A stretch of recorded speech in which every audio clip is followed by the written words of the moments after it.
Okay. So AK12 update.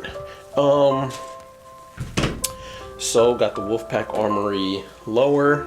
Got it all in and everything. And mind you, right now, this is still a testing concept. So keep that in mind when I tell you about it. But so far, so good. Got everything fitted and everything, and yes, that is the 308 Jackal stock, not the 556. Testing it out though, but the buffer system that they gave me, I'll be talking about that in a separate video. I already got the part 1 on there, but the part 2's coming. But yeah, 308 Jackal's gonna have to be pushed back a little bit more, but when it's done, it's gonna be done, and I'm gonna be happy about it. But that being said, I got some white paint on here from the oil marker. There is like a slight gap or a slight like tightness in the lower, and I'll show you that right here. And so what Harrington Arms, whoops, sorry about that. What Harrington Arms doesn't tell you is that basically when they say filing, this is the part that you're gonna have to file right here. So you're gonna have to take off a little bit right here and a little bit right there. And that's pretty much the only parts. Make sure you can see that in frame. This right here, a little bit right here, and a little bit right there. I will be actually doing it, but not to this upper, nor will I be doing it to my 13.7. I'm actually thinking about getting a 10.5 and then making a AK Alpha pistol for a couple reasons.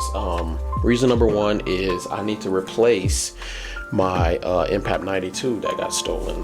Number 2 is I've always wanted a super safe pistol that was compact, can fold while shooting, and that fits all of those boxes. And number 3, I've always been a fan of like 5.56 or 7.62x39 pistols. Just the magazine relation and everything like that.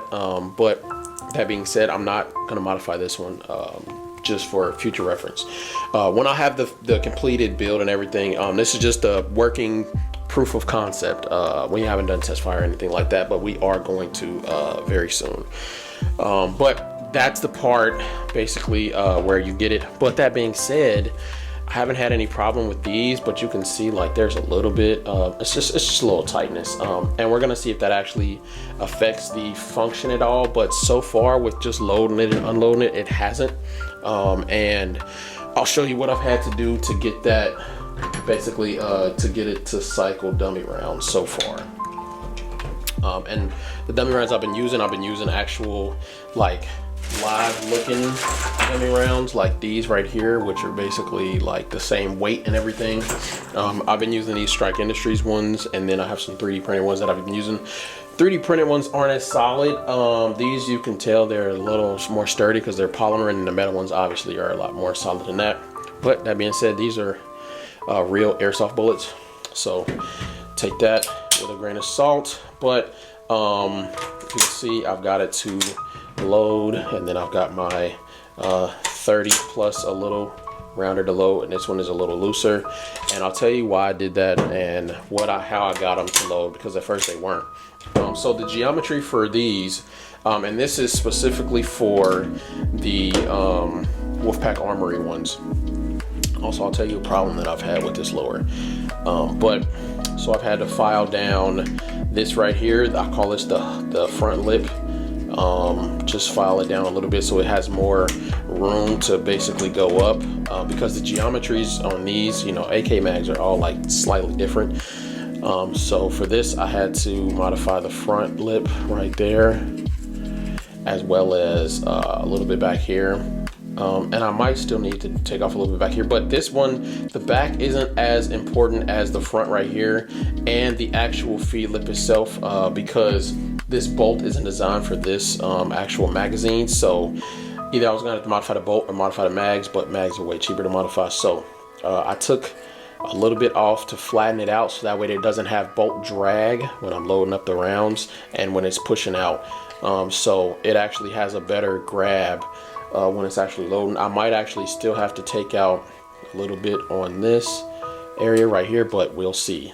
And then I shaved down like just a little bit off the sides. Like, I know I took a lot off the top, but a little bit off the sides, both sides, just to slim it down a little bit and make it hug a little better when it's going in and out. Because like I said, for these, I'm not modifying the inside, but I'm pretty sure if you modify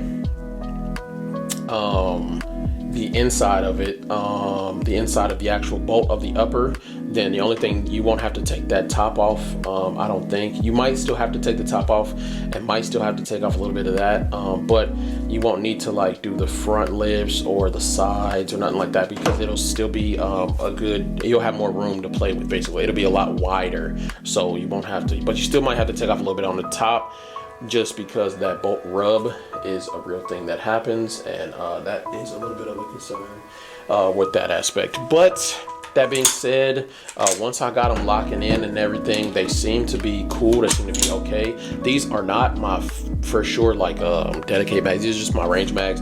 I'm actually going to be getting some AK12 dedicated mags, and I know people are like, this ain't no AK12, this ain't no, it's an AR12, whatever. I might change the name of the series. I'll take a vote, I'll take a poll and see whatever y'all think it should be.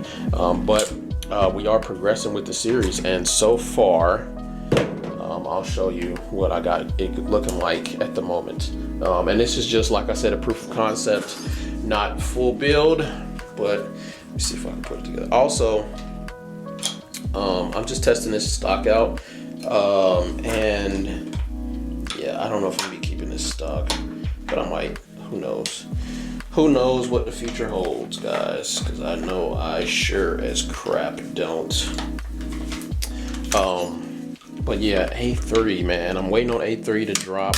They already have the 5.56 stock for this, and I think that's what I'm gonna dedicate to this build, because this is definitely not how it's gonna stay.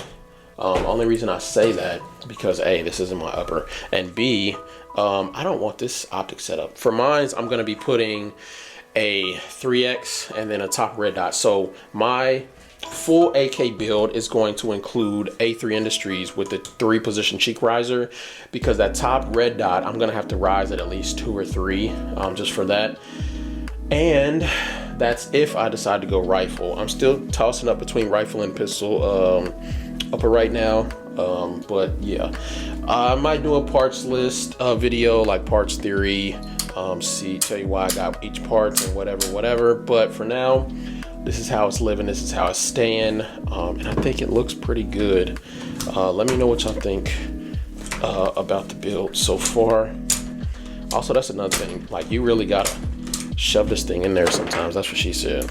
But they'll, like, fully loaded, this thing is not seating, and I gotta take a couple bullets out, which is, that's fine, that's okay. It does have to break in for sure. I'm sure I need to do live fire to break that in. But yeah, let me know what y'all think. The comments below. So far, so good. No, yay, nay. Is it stupid? Is it ugly? Do you like me? Do you love me? All right, peace.